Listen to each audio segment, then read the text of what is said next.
Graça e paz do nosso Senhor Jesus Cristo esteja com vocês. Mais um dia de meditação na palavra do Senhor, mais um dia de aprendermos o que o Senhor tem para falar ao nosso coração.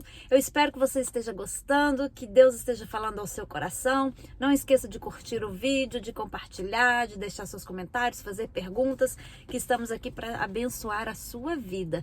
Então nós começamos a ver aqui agora sobre as viagens missionárias do apóstolo Paulo e como ele, começou a sofrer perseguição. Lembra que ele perseguia, os cristãos e agora estava sendo perseguido pelo mesmo motivo pelo qual ele perseguia antes, que é pregar a palavra, fazer milagres e obedecer à voz de Deus. Então agora, os próximos capítulos, a gente vai estar vendo sobre as viagens missionárias dele e as aventuras, as aventuras que ele passou durante essas viagens e como Deus usou a vida dele. Então hoje, o capítulo 17, nós vamos dar continuidade, diz o seguinte: e passando, lembra aqui que foi depois, que ele foi preso, foi açoitado, e aí Deus livrou ele da cadeia de uma maneira sobrenatural, e ai Jesus, como é que fala? O guarda que estava lá na cadeia aceitou Jesus, ele e toda a sua casa, enfim. E agora, quando ele foi liberado, ele então passa para outro lugar, vai para outra cidade. E passando por Anfípolis e Apolônia, chegaram a Tessalônica, onde havia uma sinagoga de judeus. E Paulo, como tinha por costume, foi ter com eles, e por 3 sábados disputou com eles sobre as Escrituras. Durante 3 sábados, Paulo ia lá dentro da sinagoga dos judeus e começava a disputar as Escrituras com eles. Começava a pregar para eles e disputar mesmo, ensinando para eles. Expondo e demonstrando que convinha que o Cristo padecesse e ressuscitasse dos mortos. E este Jesus que vos anuncio, dizia ele, é Cristo. E alguns deles creram e ajuntaram-se com Paulo e Silas. E também uma grande multidão de gregos religiosos e não poucas mulheres distintas. Então veja bem, ele ficou ali 3 sábados disputando, me ensinando que Jesus era o Cristo. E aí diz que alguns creram e se juntaram a Paulo e Silas, e também uma grande multidão de gregos religiosos e não poucas mulheres distintas. Quando diz distintas, diz mulheres bem financeiramente, mulheres de alta sociedade. Então essas mulheres também se juntaram ao evangelho e começaram a fazer parte do discipulado. Mas os judeus desobedientes, movidos de inveja, tomaram consigo alguns homens perversos dentre os vadios e, ajuntando o povo, alvoroçaram a cidade e, assaltando a casa de Jason, procuravam tirá-los para junto do povo. Olha isso, gente, mais uma vez aqui os judeus. Eles ficam irados quando prega Jesus. Misericórdia. E diz aqui que eles pegaram uns vadios lá, ou seja, uns à toas lá na rua lá, e começaram a alvoroçar o povo, incitar o povo contra os apóstolos, e invadiram a casa desse Jason aqui, que é onde os apóstolos estavam, Paulo e Silas estavam, e diz que procuraram para tirá-los junto ao povo, levá-los em praça pública. Porém, não os achando, trouxeram Jason e alguns irmãos à presença dos magistrados da cidade, clamando: estes têm alvoroçado o mundo, chegaram também aqui, os quais Jason recolheu. Todos estes procedem contra os decretos de César, dizendo que há outro rei, Jesus. Então veja bem, como eles não acharam Paulo e Silas, eles pegaram o coitado do dono da casa, o Jason, levaram ele lá nos magistrados, claro, mais uma vez os magistrados levaram eles lá e falaram assim, esse povo que está alvoroçando o mundo, que está causando o maior reboliço pelo mundo afora, agora chegaram aqui. Eles estavam arrumando, para isso vocês veem, com isso vocês veem que a fama deles já tinha se espalhado, porque eles falaram, olha, eles estão alvoroçando o mundo inteiro e agora chegaram aqui na nossa cidade. E veja que naquela época nem existia internet, não existia redes sociais, não existia telefone, nem televisão, nem rádio. E olha como a fama deles se espalhou. Eles já sabiam que eles estavam alvoroçando o mundo com a pregação do Senhor Jesus.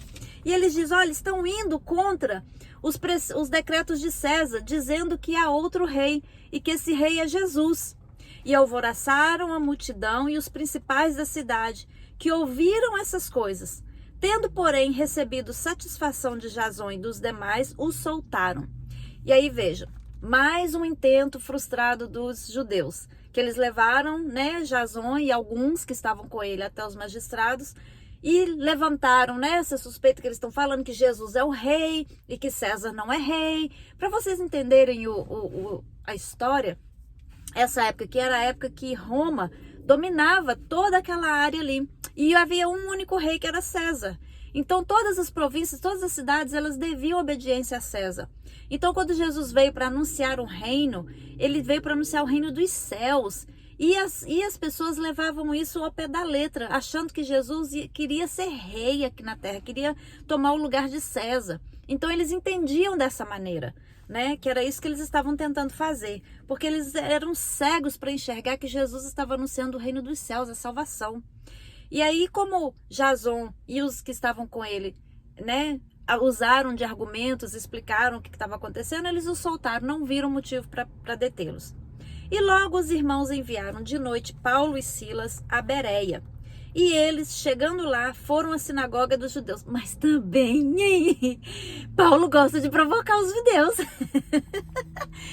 Todo lugar que ele vai, primeiro lugar que ele vai é na sinagoga dos judeus. Mas vocês precisam aprender que Jesus é o rei, que Jesus é o Messias que vocês estão esperando. Paulo não se cansava de ir na sinagoga dos judeus e falar: abre o olho, porque Jesus veio para salvar vocês, judeus. É a promessa para vocês, abre os olhos. Ele ia lá cutucar. Eu gosto desse Paulo. Ora, estes foram mais nobres do que os que estavam em Tessalônica, porque de bom grado receberam a palavra, examinando cada dia nas escrituras se essas coisas eram assim. Olha a diferença desses aqui, esses judeus aqui que estavam em Bereia. E quando Paulo começou a pregar para eles, eles começaram a examinar as escrituras, começaram a ler os livros dos profetas que falavam a respeito de Jesus para ver se aquilo era verdade. Olha a diferença, eles começaram a estudar e começaram a analisar, será que o que eles estão falando é verdade? Vamos ver lá nos profetas o que é que diz as escrituras. E eles então começaram, aqui diz que eles examinaram todos os dias, cada dia nas escrituras, se essas coisas eram assim, se era verdade o que eles estavam falando. De sorte que creram muitos deles, e também mulheres gregas da classe nobre, e não poucos varões. Então veja bem, e eles começaram a acreditar, porque eles começaram a ver ali nos profetas, nos salmos, as profecias a respeito de Jesus, e eles começaram a ver que tudo se encaixava direitinho e começaram a crer. E ali diz também que muitos mulheres gregas e pessoas de classe nobre. Então agora até os ricos, os nobres estavam aceitando ao Senhor Jesus, estavam aceitando o evangelho, estavam sendo salvos. Mas logo que os judeus de Tessalônica souberam que a palavra de Deus também era anunciada por Paulo em Bereia, foram lá e excitaram as multidões. O povinho encrenqueiro. Aqueles lá da cidade anterior, né, de Tessalônica, que não aceitaram e ainda invadiram a casa do pobre Jasão lá, ficaram sabendo que os de Bereia estavam aceitando e foram lá arrumar confusão lá. Olha só. No mesmo instante, os irmãos mandaram a Paulo que fosse até o mar, mas Silas e Timóteo ficaram ali. Então, quer dizer, falaram com Paulo, vai para lá porque eles estão vindo arrumando confusão. E os que acompanhavam Paulo o levaram até Atenas. E recebendo ordem para que Silas e Timóteo fossem ter com ele, o mais depressa possível partiram. Então, quando eles viram que eles vieram para arrumar confusão, e aí eles já tinham feito a obra ali, muitos já tinham aceitado Jesus, pessoas já tinham se convertido. Eles, nossa missão aqui já terminou, vamos partir para a próxima cidade. De sorte que disputava na sinagoga com os judeus. Peraí que eu pulei um versículo. O mais depressa possível partir. E enquanto Paulo os esperava em Atenas, olha só, Paulo estava esperando eles em Atenas, o seu espírito se comovia em si mesmo, vendo a cidade tão entregue à idolatria. Então, olha só, enquanto ele estava esperando os outros virem se encontrar com ele ficou incomodado em ver aquele povo ali adorando a ídolos, adorando a imagens imagens de santo e tal. E aquilo o espírito se incomodava e ele não aguentou ficar quieto. De sorte que disputava na sinagoga com os judeus e religiosos e todos os dias na praça, com os que se apresentavam. E alguns dos filósofos epicureus e estoicos contendiam com ele. Uns diziam: que quer dizer este paroleiro? E outros: parece que é pregador de deuses estranhos, porque lhes anunciava Jesus e a ressurreição.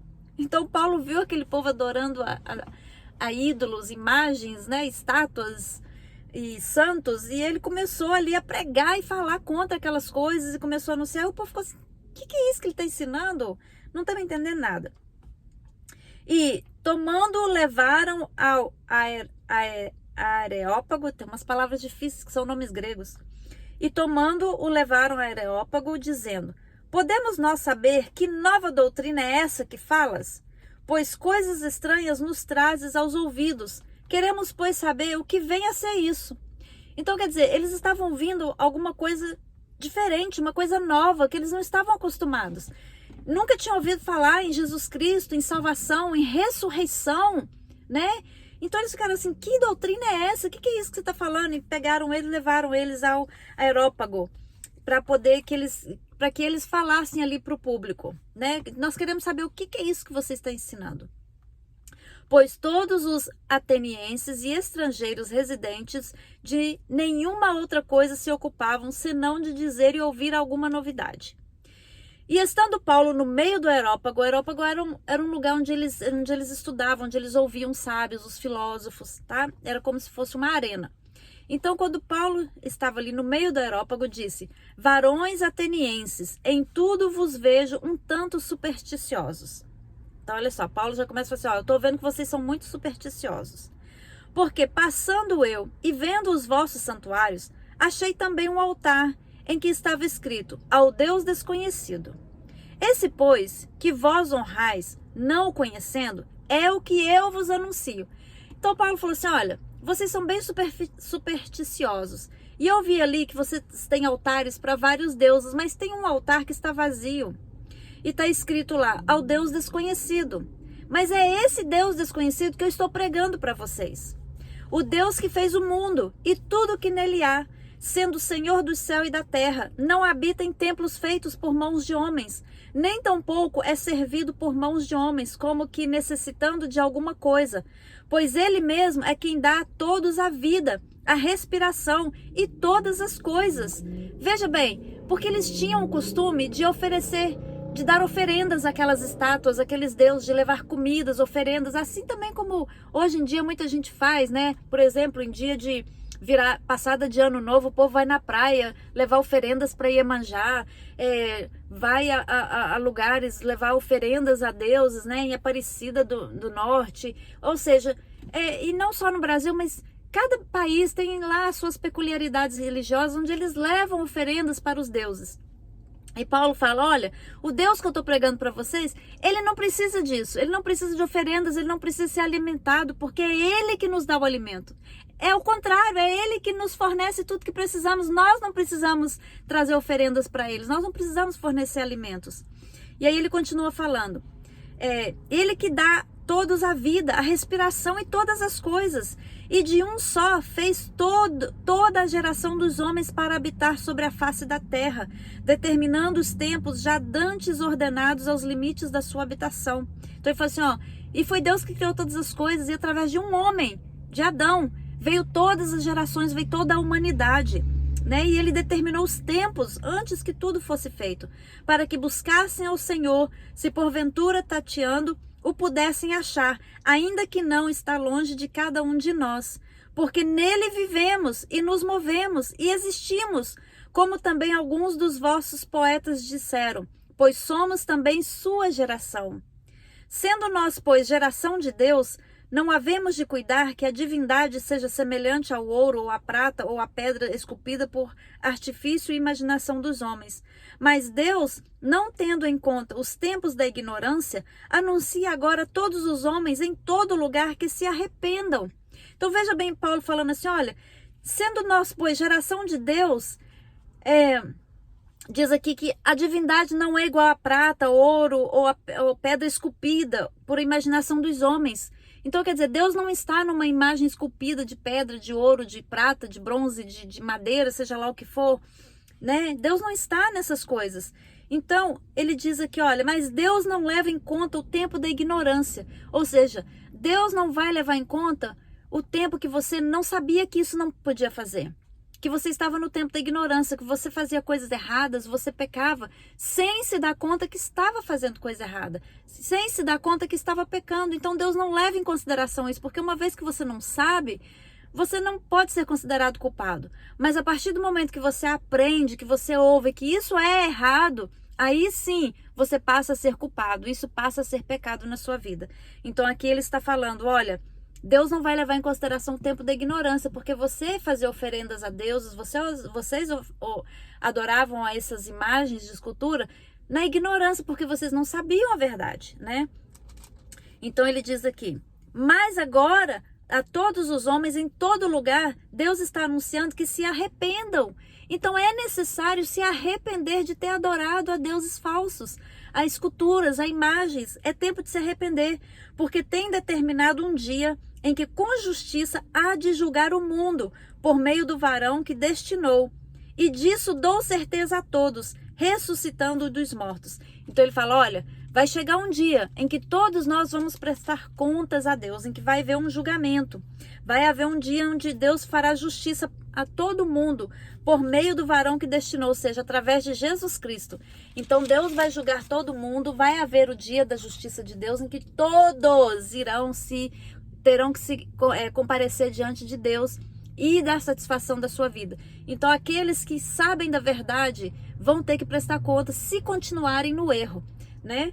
Então ele diz assim, e como ouviram falar da ressurreição dos mortos, uns escarneciam e outros diziam, acerca disso te ouviremos outra vez. Então quando Paulo estava falando ali da ressurreição, falando que um dia todos nós ressuscitaremos e todos nós estaremos diante de Deus, alguns faziam chacota, não acreditavam. E já outros ficavam assim, olha, interessante, a gente quer ouvir mais sobre isso, né? E assim Paulo saiu do meio deles. Todavia, chegando alguns varões a ele, creram, entre os quais estava Dionísio, o Areopagita, e uma mulher por nome Dâmaris, e com eles e outros. Amém? Então, depois que Paulo explicou para eles ali, falou contra a idolatria deles, e pregou Jesus como sendo o único e suficiente Salvador, gente, Paulo começa com eles falando assim, olha, vocês, eu já vi que vocês são muito supersticiosos, vocês acreditam muito em coisinhas assim, em amuletozinhos, amuletos, como é que chama, gente? Simpatias, né? Benzedeiras, santos, essas coisas. Vocês não precisam nada disso. A salvação é muito simples, é Jesus Cristo. Ao invés de você ir lá fazer uma simpatia, clama pelo sangue de Jesus. Ao invés de você ir lá e pegar um amuletozinho consagrado por não sei quem, clama pelo sangue de Jesus. Você está passando por dificuldade? Ore pelo Jesus, fala, Jesus, olha, vem e me acode, estou aqui, Senhor, tem misericórdia de mim, Deus, estou aqui. Abre a tua boca e fala com Deus diretamente, sabe por quê? Porque foi para isso que Jesus Cristo veio. Ele veio para tirar os intermediários, ele veio para liberar o caminho, para abrir a porta, para estreitar o caminho e mostrar, porque Jesus disse, olha, eu sou o caminho, a verdade e a vida, e ninguém vai ao Pai, a não ser através de mim. Então, você quer chegar até Deus? Vá direto por Jesus. Não há outro caminho. Tem um ditado popular que diz que todos os caminhos levam a Roma. Todos os caminhos podem até te levar a Roma, mas só um caminho te leva a Deus, que é Jesus Cristo. Então, tome atenção. Você não precisa de guias, você não precisa de ajuda, você não precisa de terceirizar a sua fé. A sua fé tem que estar firme no Senhor Jesus. Só Ele pode te levar à salvação, só Ele pode te levar até Deus. Então clame pelo sangue de Jesus, porque foi o único na história da humanidade que morreu e ressuscitou, está assentado à direita de Deus Pai. Todos os outros morreram e nunca ressuscitaram, mas Jesus é o único. E é o único Filho de Deus. Então clame por Ele, que Ele vai te levar até Deus. Amém, amadas? Deus abençoe o seu dia. Está muito interessante a nossa leitura do livro de Atos. Como nós aprendemos com a palavra de Deus. Porque a palavra ela é muito séria, ela é muito verdadeira no que ela diz. Porque A palavra do Senhor diz: e conhecereis a verdade, e a verdade vos libertará. Estamos conhecendo a verdade, e essa verdade está nos libertando das nossas crendices, das nossas falhas, dos nossos erros, está nos libertando de coisas falhas que nós temos na nossa vida, está nos ensinando a ter um relacionamento mais íntimo, mais gostoso, mais lindo com Deus. Amém? Deus abençoe o seu dia, um beijo no coração e até amanhã para o próximo capítulo. Não perca que mais aventuras vêm por aí.